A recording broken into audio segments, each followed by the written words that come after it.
अस्सलाम वालेकुम स्टूडेंट्स। आज के इस लेक्चर में हमारे पास टॉपिक है प्रोपोर्शन का। हमने सीखा था कि दो क्वांटिटीज़ और उनके यूनिट सेम हो तो दोनों क्वांटिटीज़ के दरमियान जो रिलेशन होता है वो रेशो कहलाता है। इसी तरह दो रेशोज़ के दरमियान जो रिलेशन होता है ये इक्वलिटी होता है, जो उसको हम प्रोपोर्शन कहते हैं। इसको हम डिनोट करते हैं जी इन चार नुक्तों से, यानी कि साइड बाय साइड रेशो लिखी होती है। If four quantities A, B, C and D are in proportion, then mathematically these are written as A ratio B और proportion का साइन सेंटर में और C ratio D। ओके जी, इस तरह से मैथमेटिकली इसको लिख सकते हैं। It is in fact the relation between two ratios, यानी कि दो रेशोज़ के दरमियान A रेशो B और C रेशो D के दरमियान रिलेशन है। Here A, B, C and D are called four elements of this proportion. First and fourth term, first term को और फोर्थ टर्म को हम एक्सट्रीम्स कहते हैं, जबकि सेकंड और थर्ड टर्म को हम क्या कहते हैं, मीन्स कहते हैं। अब यहाँ से हमारे पास एक रिज़ल्ट आता है कि अगर हम ज़रब करें मीन्स को और ज़रब करें एक्सट्रीम्स को तो दोनों का आंसर सेम आएगा। Product of means equal product of extremes, यानी कि ए रेशो बी को लिख सकते हैं ए बटा बी, और ये जो प्रोपोर्शन का साइन है इसको इक्वल के साइन में चेंज कर सकते हैं हम, और सी रेशो डी को हम लोग लिख सकते हैं सी ओवर डी। अब बी जो है वो दूसरी साइड पे जाके सी से मल्टीप्लाई हो जाएगा और डी जो है वो इस साइड पे आके ए से मल्टीप्लाई हो जाएगा। तो ए मल्टीप्लाई डी बराबर बी मल्टीप्लाई सी। तो इसका मतलब जो एक्सट्रीम्स हैं उनको मल्टीप्लाई किया, जो मीन्स हैं उनको मल्टीप्लाई किया, तो दोनों क्या आ रहे हैं हमारे पास, इक्वल आ रहे हैं। ये जो हमारे पास रिज़ल्ट है ये हमारे बहुत सारे सवालात को हल करने में मदद देगा।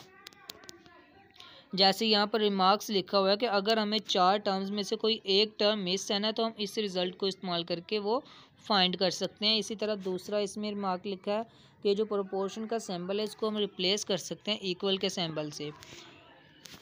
अब हम चलते हैं एग्जाम्पल्स की तरफ। देखें, हमने मिसिंग लेटर एक फाइंड करना है एक्स। ठीक है बच्चे, ये एग्जाम्पल करने से पहले आपको मैं बताता चलूँ कि हमने कुछ टर्म्स फाइंड करना होती हैं जिसमें हमारे पास प्रोपोर्शन की टाइप्स आ जाती हैं। एक आ जाता है मीन प्रोपोर्शन आ जाता है, एक आ जाता है थर्ड प्रोपोर्शन आ जाता है, और एक आता है फोर्थ प्रोपोर्शन। मीन प्रोपोर्शन और थर्ड प्रोपोर्शन में हमें 2 नंबर गिवन होते हैं, ठीक है, जबकि फोर्थ प्रोपोर्शन में हमें 3 नंबर गिवन होते हैं। तो ये भी हम सीखेंगे कैसे करनी है इसी लेक्चर में। तो देखते हैं जी, हमें इसमें x की वैल्यू फाइंड करनी है। तो देखें जी, मीन का प्रोडक्ट और एक्सट्रीम का प्रोडक्ट इक्वल होता है ना, तो वही रिज़ल्ट फाइंड करेंगे। तो आप लोग उसको सॉल्व करेंगे तो ये भी सेम वही रिज़ल्ट से सॉल्व हो जाएगा। एग्जाम्पल नंबर 2 में आप लोगों से इस तरह से पूछ सकता है कि फोर्थ टर्म फाइंड करें, या आप लोगों को 3 नंबर दे के आपसे ये पूछ सकता है कि आप फोर्थ प्रोपोर्शन फाइंड करें। तो वही आपने ये तीनों टर्म्स को तरतीब से लिख देना है, 10 रेशो 14, फिर प्रोपोर्शन का सिंबल, फिर आ जाएगा 30, और जो आपने फाइंड करना उसको आप लिखेंगे लास्ट पे। ठीक है, तो अब आप 14 और 30 को ज़रब देंगे, 10 और x को ज़रब देंगे, फिर आप इसको सिंप्लीफाई करेंगे तो आंसर आ जाएगा 42। अब आप लोग देख सकते हैं कि एग्जाम्पल नंबर 3 में उसने में 3 टर्म्स दी गई हैं, ठीक है। तो इसमें हमने फोर्थ टर्म फाइंड करनी है, ठीक है। यहाँ पर उसने लिखा फाइंड द थर्ड टर्म, तो ये गलती से लिखा गया, चूँकि जब 3 टर्म्स गिवन है तो फिर फोर्थ टर्म ही फाइंड करनी है, उसको हम फोर्थ प्रोपोर्शन भी कह सकते हैं।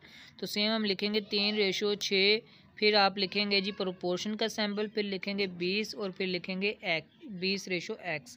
20 और 6 को ज़रब देंगे, 3 और x को ज़रब देंगे, तो आप बाद में इसको सिंप्लीफाई करेंगे तो आपके पास आंसर आ जाएगा जी 10 आ जाएगा। अब थर्ड प्रोपोर्शन की तरफ चलते हैं। इसमें हमें 2 नंबर गिवन होंगे a और b।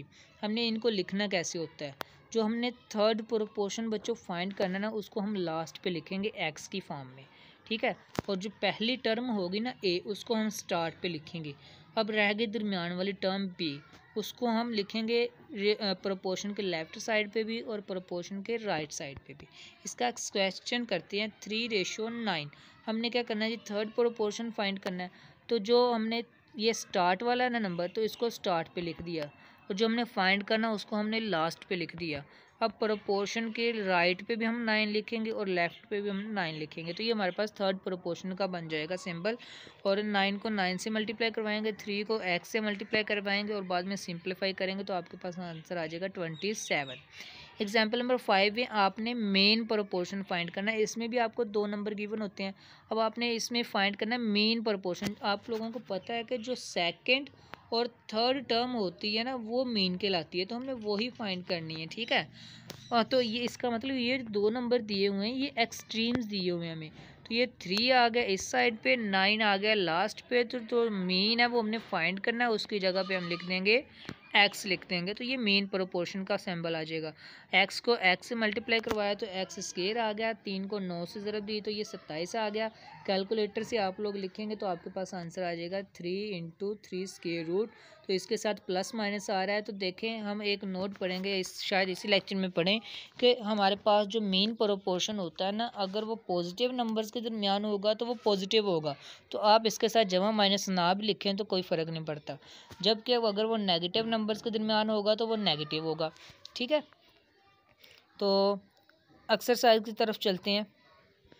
अब यहाँ पर आपने मिसिंग नंबर फाइंड करना है जी। एक्स आ रहा है तो वही आपने फार्मूला लगाते जाना बच्चों। हर एक में product of means equal product of extremes, यानी कि दरमियान वालों को मल्टीप्लाई करवाना और बाहर वालों को मल्टीप्लाई करवा के इक्वल रख के हल करना है, ठीक है। 3 × x और 6 ज़रब 9, 20 ज़रब x और 10 ज़रब 4, इनको बराबर रख के आपने हल करना है। इसी तरह 2 ज़रब 1500 बराबर 12 ज़रब x। तो बाद में आपने इसको सॉल्व करना है।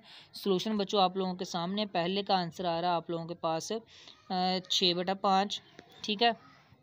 और दूसरे का आंसर आ रहा है आप लोगों के पास जी 18। तीसरे का आंसर आ रहा है जी आप लोगों के पास 2, जबकि चौथे का आंसर आ रहा है आप लोगों के पास 250। तो ये 4 पार्ट्स इसके मुकम्मल हो गए।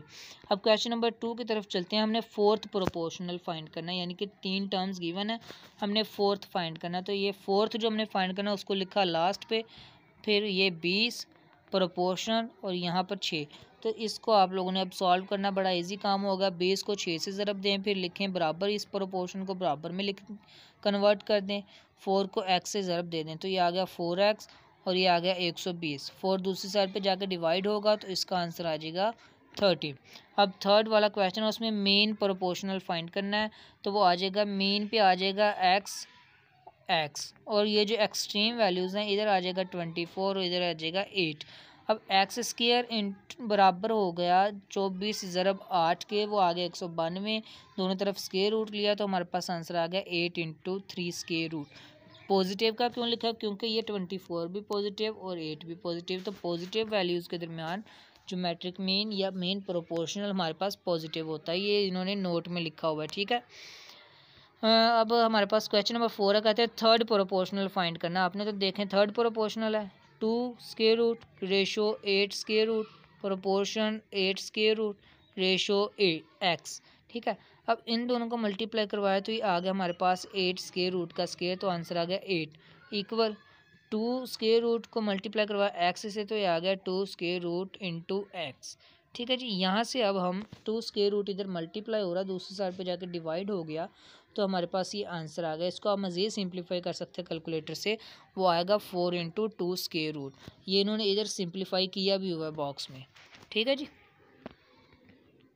तो ये था आज का लेक्चर जिसमें हमने प्रोपोर्शन सीखा, उसकी कुछ टाइप सीखी और उससे रिलेटेड एक्सरसाइज 3.4 के क्वेश्चंस कंप्लीट किए। अगर आप लोगों को इस लेक्चर में कोई कन्फ्यूजन है तो आप कमेंट सेक्शन में पूछ सकते हैं। नेक्स्ट लेक्चर तक के लिए इजाज़त दीजिए। अल्लाह हाफिज़।